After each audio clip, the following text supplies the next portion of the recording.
Em tempos de coronavírus, todo mundo quer saber do ensino à distância. Não precisa sair de casa, você faz remotamente mesmo. As duas posturas são muito ruins, em geral, especialmente de secretários estaduais e do ministro da Educação, que é a pior de todas as posturas. Secretários estaduais de educação, eles estão, na realidade, estimulando um processo de educação à distância que mais interessa aos empresários da educação à distância. Quem são esses empresários? As companhias de telefonia que podem ofertar internet 4G, as plataformas de educação à distância, fundações empresariais que já vendem pacotes de educação à distância na prática, né? Eles vão dizer que não vendem, mas os contratos que eles afirmam acabam sendo contratos comerciais, junto com os secretários estaduais e municipais de educação. Então, os secretários estaduais de educação, eles, antes mesmo da gente ter uma noção concreta do impacto da pandemia sobre a educação, eles já tomaram uma série de iniciativas para estruturar grandes negócios de educação à distância. O ministro da Educação, ele é pior do que os secretários estaduais de educação, porque os secretários estaduais erram na perspectiva do direito à educação, no sentido do direito à educação, mas eles ainda defendem o isolamento social. O ministro da Educação, ele defende todos os negócios de educação à distância, mas pior do que isso, ele vai dizer que, além dos negócios de educação à distância, é preciso rediscutir o isolamento social. Ou seja, ele erra porque ele coloca em xeque a própria política de saúde pública. Então, a situação é muito, muito grave.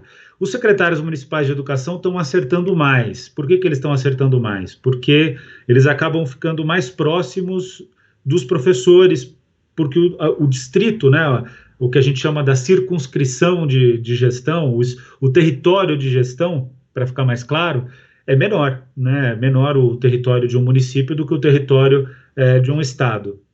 Então, a realidade é que os secretários municipais de educação acertam mais, especialmente porque eles entendem que a educação à distância não substitui a educação presencial. Eu acho que esse é a questão-chave. Esse é o elemento que precisa ser colocado no debate de maneira mais evidente. Todas as pesquisas sérias, em termos de pedagogia, neurociência, didática, vão mostrar que a educação ela depende, especialmente no processo inicial de formação, a gente está falando de educação básica aqui, então que vai da creche até o ensino médio, mas eu incluiria aí também, aí eu falo como professor universitário, incluiria também a graduação. A educação, para ela se realizar, o processo de ensino-aprendizado para se realizar, que parte na questão do aprendizado, de um processo cognitivo que acontece dentro de cada aluno, ele precisa de vínculo. E o vínculo, ele não é só um vínculo entre professor e aluno, entre educador e educando, como diria o Paulo Freire. É um vínculo também dentro da turma. Os alunos aprendem entre si. Não existe vínculo que não seja a partir do relacionamento pessoal. Os seres humanos são, antes de tudo, animais sociais e políticos, né? Então, eles precisam do relacionamento para poder estabelecer processos cognitivos, inclusive, né? Só um caso aqui que eu acho que vai ficar bem claro para todo mundo. O ser humano é o único animal que ele depende da mãe e do pai, depende do cuidado, né? Se não for da mãe e do pai, de um responsável, para poder sobreviver, porque ele não consegue buscar o alimento na primeira fase da vida. Ele não vai conseguir aprender a falar e não vai aprender a se comunicar se ele não tiver contato com o outro.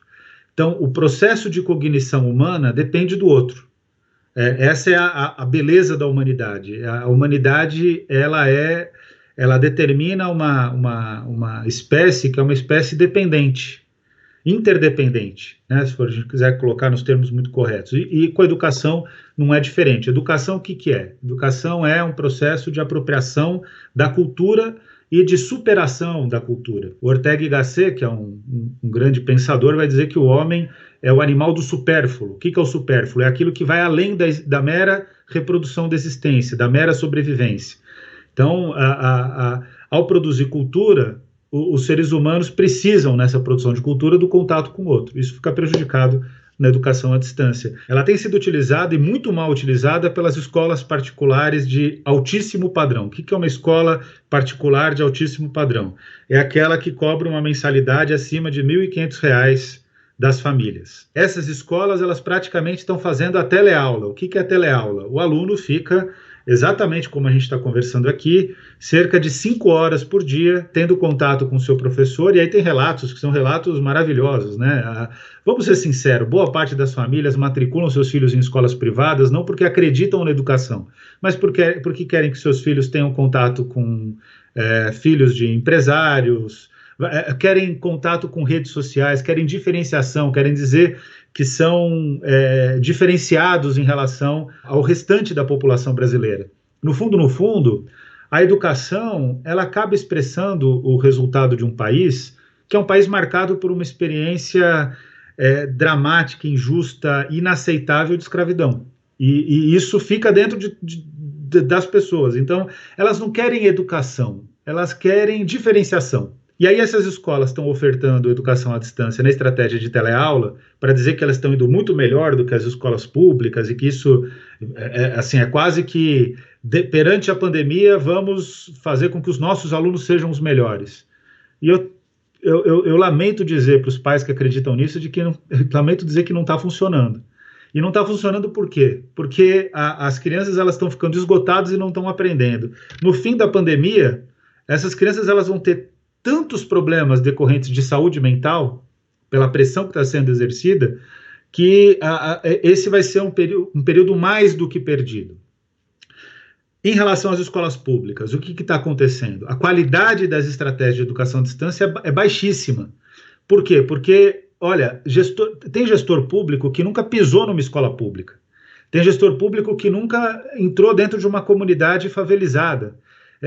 Tem gestor público que não conhece a periferia das grandes cidades. Eles não sabem, por exemplo, que numa família normal, uma família majoritária, uma composição familiar majoritária na cidade, no estado de São Paulo, as famílias elas só têm uma unidade computacional. Muitas vezes as pessoas falam, porque temos mais de 210 milhões de linhas telefônicas de celular. Quem não conhece falar isso. Para quem conhece a periferia, sabe que a pessoa adquire um número, não tem condição de pagar o plano pré-pago, perde o número, aí tem outro número, só que esse número está contabilizado como existente. Então, os celulares não têm condição de receber o software da secretaria, porque são celulares antigos. A vida é dura. As pessoas acham que todo mundo gasta uma fortuna com celular. Não é verdade. E não existe unidade computacional disponível. Então, no caso das escolas públicas, as redes estaduais elas estão fingindo que estão ensinando e a população não vai fingir, não, porque a população é honesta. Ela não vai aprender. Os alunos não vão aprender. Tem tanta coisa que a gente pode fazer que é muito mais animador. Por exemplo, se a Secretaria de Educação tem dinheiro para fazer um contrato com o Google, com a TIM, com a Oi, com a Vivo, com a Claro, ela também tem dinheiro para, por exemplo, distribuir material didático. Concorda? O Brasil tem inúmeros materiais didáticos de qualidade. E tem uma enorme capacidade, porque é simples, tem uma enorme capacidade, por exemplo, de propor atividades para os alunos. Manda atividade por correio, pode até mandar atividade pelo celular, para quem tem celular, mas pelo menos você cria um processo de democratização que quem não tem acesso ao celular vai ter via correio. E aí faz, por exemplo, desafio para os alunos. Ao invés de fazer o currículo, tentar seguir o currículo tal como a gente conhece em sala de aula, naquela estratégia, uma série de carteiras enfileiradas, o professor de costas para o aluno, escrevendo no quadro negro, na lousa, ao invés de fazer isso, estimula os alunos a desafios, tenta trabalhar numa estratégia de resolver problemas, né? Coloca, por exemplo, uma pergunta que todo aluno tem que saber responder. O que é um vírus? Como que o vírus se reproduz no corpo humano? Por que a gente não pode colocar a mão nas mucosas, na boca, no ouvido, nos olhos, no nariz? Por que precisa lavar sempre a mão? Por que a Cândida consegue... com uma determinada proporção de cândida para água, consegue combater o vírus? Por que o álcool é tão necessário? Qual é o segredo do sabão, do sabonete e do sabonete antibactericida contra o coronavírus? Como está a questão do coronavírus no mundo? Quantos países têm tido maior sucesso de letalidade? Qual que é a proporção de casos que são pessoas que são recuperadas e pessoas que morrem? Aliás, o estado de São Paulo tem uma das maiores letalidades do mundo e os dados são subnotificados. Então, esse é o caminho que eu acho que a gente consegue. Olha, só com tudo isso que eu falei para você, dá para trabalhar história, geografia, biologia, física, química, né, a questão da cândida, do álcool, do sabão, matemática. E se fizer uma redação, língua portuguesa. Eu fico impressionado com a falta de criatividade da gestão pública na área de educação. Por que é pouco criativa? Porque é uma gestão pública que não ouve os professores. A grande parte dos secretários municipais e estaduais de educação, como eu disse para você, nunca pisaram numa escola pública. A gente nunca teve um ministro ou ministra, aliás, só teve uma ministra da educação na história do Brasil. Nunca teve um ministro ou ministra da educação na história do Brasil que veio da escola pública. O professor, ele está pressionado pelos secretários, os professores das escolas públicas. Em geral, o professor é o mesmo, né? Ele leciona nas escolas públicas e ele leciona também nas escolas privadas. Mas o professor está pressionado nas escolas públicas, muito pressionado, porque ele não está sendo ouvido e ele vai ser obrigado, a partir dos próximos dias, ele vai ser pressionado a responder sobre a questão da educação. Vai ser obrigado a responder as demandas de educação à distância, vai ser obrigado a entrar nas plataformas. E ele não foi preparado para isso, nem o aluno dele foi preparado. A experiência que eu imagino que vai acontecer é uma grande experiência de frustração. Os professores vão colocar conteúdos e vão entrar nas plataformas de educação à distância e vão chegar lá e não vão encontrar os alunos, salvo raríssimas exceções. E a gente precisa aprender no Brasil a governar para todos, não para alguns. E esse é um grande problema do Brasil. É um país que se dedica a governar para alguns. Isso é um lado. O outro lado são as escolas particulares, que esses professores já estão extenuados. Foi muito interessante observar os professores de escolas privadas. Na primeira semana do isolamento social, eu fiz críticas nas redes sociais, entrevistas e programas de rádio e televisão, fiz críticas à educação à distância, como estava sendo proposta. E os professores ficaram ofendidos comigo. Não todos, uma pequena minoria, mas ficaram muito agressivos, inclusive. Falaram, não, você está desrespeitando o nosso trabalho, a nossa capacidade de fazer aulas interessantes, a gente tem domínio, a gente entende, a gente é especialista. E eu achei aquilo bonito, sinceramente, porque era o ato desesperado de um profissional em defesa da sua profissão e em compromisso ético com o processo de ensino-aprendizado. Então, eu não fiquei contra eles, eu ouvi a crítica. Eu absorvi a crítica e falei, não, vocês estão certos, vocês consideram que essa é a estratégia? Eu estou do lado de vocês, vamos então conversar sobre isso. Primeira semana, segunda semana começa a cair um pouquinho o ânimo, veio a Páscoa e foi incrível, parece que a Páscoa mudou o jogo, e mudou em várias questões, né? Parece que a gente entrou num processo de certa depressão, de uma certa anomia em relação ao isolamento social, à pandemia e tudo mais. E aí esses professores que lecionam para as escolas privadas, aí eles começaram a falar, de fato não dá. O problema é que o aprendizado do processo educacional não é uma tarefa simples. Não é uma tarefa simples. E aí a educação à distância não dá conta. E aí você começa a ter o que é o inferno de todo professor, né? O professor tem que lecionar para todos e para todas, não pode deixar ninguém para trás. Só que alguns alunos, não necessariamente aqueles que iam melhor, mas alguns alunos, eles conseguem ter um bom desempenho, uma pequena minoria consegue ter bom desempenho na educação à distância. Só que a grande maioria não tem. E aí como você faz? E aí começa a bater o desespero, porque aquela atitude de bater no peito e falar eu resolvo, já não consegue dar mais resultado, né? E aí a situação começa a apertar. Esse é o momento que a gente está vivendo agora. O governo federal, porque ele tem uma rede espetacularmente qualitativa de universidades, institutos federais, ele já tem sistemas próprios, né? Então ele não precisa fazer essas compras. Aliás, o estado de São Paulo também tem. E aí, por que não utiliza a estrutura da Universidade de São Paulo, né? Eu sou professor da USP, né? Por que não utiliza a estrutura da Universidade de São Paulo para educação à distância? Não utiliza porque isso não gera negócios, né? Um dia eu espero que as pessoas descubram que o João Dória não é um bom gestor na crise do coronavírus. Qual é o jogo de atores para a contratação dessas plataformas de educação à distância? Bom, o jogo começa com o que existe de pior em termos de filantropia educacional, que é o caso brasileiro, o pior do mundo, em que as fundações empresariais e movimentos empresariais, como Todos pela Educação, Fundação Lehman, Instituto Natura, eles atuam gravemente para, ao invés de colaborar com a área, disputar a área. Por que eles querem disputar a área? Porque a educação básica brasileira, só a educação básica, ela representa hoje um volume de 232 bilhões de reais. E aí, assim, empresário vê 232 bilhões de reais, o que ele imagina? Ele fala, eu quero uma parte desse bolo. Sempre lembrando que o empresariado brasileiro, ele acredita que o Estado é uma extensão da propriedade dele. O Estado não é um espaço coletivo que deve servir ao bem comum, como dizia o Hegel, né? Essa é uma ideia muito estilizada do Estado, muito idealizada do Estado. O Estado, para a elite brasileira, ele é um comitê de negócios. Ela trata o Estado como parte dos seus negócios.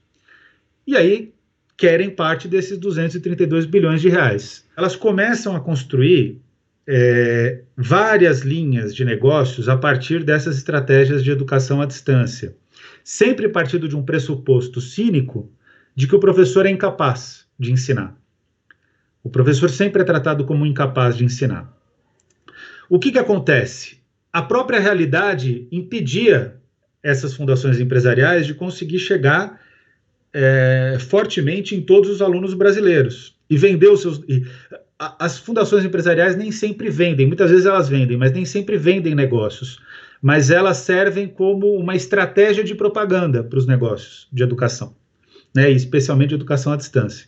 Assim foi a Base Nacional Comum Curricular, assim foi a reforma do ensino médio, que conseguiram avançar no governo Temer. No governo Dilma estava lá, estava presente, mas os próprios movimentos educacionais travavam dentro do governo a aprovação dessas medidas. No governo Temer, né, depois do processo de impeachment, com 370 parlamentares foram cúmplices de um golpe, aí fica fácil aprovar qualquer coisa. E aprovaram a reforma do ensino médio, o Conselho Nacional de Educação aprovou a Base Nacional Comum Curricular. Na Base Nacional Comum Curricular e na reforma do ensino médio, uma questão que ficou abaixo do radar foi a educação à distância. O Conselho Nacional de Educação foi permitindo a educação à distância. A reforma do ensino médio abre brechas para a educação à distância. Veio a pandemia e aí surgiu aquela famosa situação da fome com a vontade de comer. Aí eles falaram, bom, agora é a educação à distância que tem que vigorar. Quem tem condições de rapidamente colocar no ar plataformas de educação à distância? As grandes empresas de tecnologia, principalmente a Google. Está sendo contratada, inclusive, por governos de esquerda. E em situações de governos de esquerda, que, inclusive, esse é um ponto que precisa ser ressaltado, que vão vender plataformas vão disponibilizar plataformas de educação à distância em regiões que sequer têm internet de banda larga, né? Falando aqui concretamente, para mim é duro dizer isso, né? Porque eu tenho uma relação de admiração, de bom contato, mas com o próprio Flávio Dino no Maranhão, né? Que contrata a Google. Quem que a Google tinha feito uma parceria milionária, bilionária, antes de entrar todo o processo da pandemia? Com a Fundação Lehman, que é do Jorge Paulo Lehman, o homem mais rico do Brasil, ou o segundo homem mais rico do Brasil, o famoso dono da Ambev, né? O dono de praticamente todas as grandes marcas de cerveja nacionais. E aí qual que é o resultado desse jogo? O resultado desse jogo é que as fundações empresariais fizeram a propaganda, trabalharam na construção de normas e de leis que favorecem a educação à distância e a mercantilização da educação, e agora as empresas aproveitam esse espaço. Então a Google está fornecendo a plataforma de educação à distância. A Oi, a TIM, a Claro e a Vivo, que viviam já muita dificuldade, porque o negócio da telefonia celular é um negócio dificílimo, em que você tem uma margem de lucro relativamente pequena comparado a outros negócios, viram agora uma chance de vender internet banda larga com acesso exclusivo pelos aplicativos das secretarias. O caso mais relevante é o de São Paulo, da Secretaria Estadual de Educação de São Paulo, e aí começam a conseguir respirar num ar extremamente rarefeito, que é o ar econômico dessa pandemia. Quem que vai conseguir movimentar a economia? É o Estado. E essas empresas já têm no Estado brasileiro, né, por meio de governos estaduais e municipais, já tem aí uma boa capacidade de sobrevivência nesse cenário. É uma situação que ela é delicada e que eu não vejo hoje força do Ministério Público, dos partidos de oposição, especialmente dos partidos de esquerda, de enfrentar essa situação, porque ao mesmo tempo que tudo isso está acontecendo, a gente tem uma enorme subnotificação de mortes, de casos de coronavírus, a gente tem uma situação de UTIs totalmente lotadas, é até difícil de você saber aonde você vai atuar. E o natural é atuar prioritariamente na saúde pública. Então, enquanto todo mundo está olhando para a saúde pública, tem muita gente enriquecendo ao custo da educação, enriquecendo sem ensinar. E esse é o ponto que eu acho que precisa ficar claro, né? Sem ofertar bons serviços ou bons produtos. O Enem, ele é injusto como qualquer vestibular, mas no universo dos vestibulares, no mundo, o Enem é o melhor vestibular que existe. Então eu estou querendo deixar bastante claro, na minha opinião, a educação superior tem que se tornar direito. O único país que caminhou nesse sentido foi a Argentina, não criou um bom modelo, mas está a anos-luz à nossa frente, em que a educação superior é um direito. E por que a educação superior tem que ser um direito? Porque para qualquer cidadão que quiser ter uma vida plena, a missão da Constituição Federal da Educação ela é uma missão tríplice, né? e interligada. É preparação plena da pessoa, preparo para o exercício da cidadania e preparação para o mundo do trabalho. Então, se você tiver uma preparação plena, você tem que atuar de forma cidadã, colaborar para o desenvolvimento cidadão do país, e você tem que ter possibilidade de ter uma vida econômica digna. O que significa isso? Você tem que ter condições de realizar materialmente sua vida, né? Essa é a visão da Constituição, que é extremamente sábia. E isso não é possível sem o acesso à educação superior. Esse é o ponto. Só a educação básica não dá conta mais de uma sociedade cada vez mais pautada no conhecimento. Então, o acesso à educação superior é central. A gente lutou muito, essencialmente em apoio ao movimento do Sem Universidade e ao movimento negro, quando aprovou em 2012 a política de cotas. Então, o que a gente construiu? A gente construiu o sistema de seleção unificado, que é o SISU, construiu o Enem e construiu a política de cotas. Os três articulados estavam mudando a realidade da universidade brasileira. O problema é que nenhum desses três elementos de política de acesso à educação superior, de democratização do acesso à educação superior, consegue andar separado e desconectado. Ao realizar o Enem perante uma pandemia, em que a gente vai ter uma enorme anomia de estudantes, especialmente de escolas públicas, que sequer vão prestar o Enem, e que não vão ter preparo em termos de aprendizado, nem preparo em termos de questões emocionais mesmo, de saúde mental, para realizar uma prova, é totalmente injusto realizar o Enem. No geral, e nesse momento da crise, pior ainda, eles sabem que não dá para executar o Enem. Então, isso fica evidente o grau de terraplanismo do ministro Abraham Weintraub, que é uma pessoa despreparada, uma pessoa desqualificada em termos emocionais, ele é uma pessoa que não consegue manter um diálogo, ele trabalha com base na ofensa, e ele só continua no governo porque ele é o ministro, junto com o Ernesto Araújo, são os dois ministros que mais se parecem com o Bolsonaro. Então, a qualidade deles ela é diretamente proporcional à baixíssima estatura do presidente da República, Jair Messias Bolsonaro. Então, é uma questão de coerência. O Weintraub ser ministro da Educação do governo Bolsonaro é única e exclusivamente uma questão de coerência.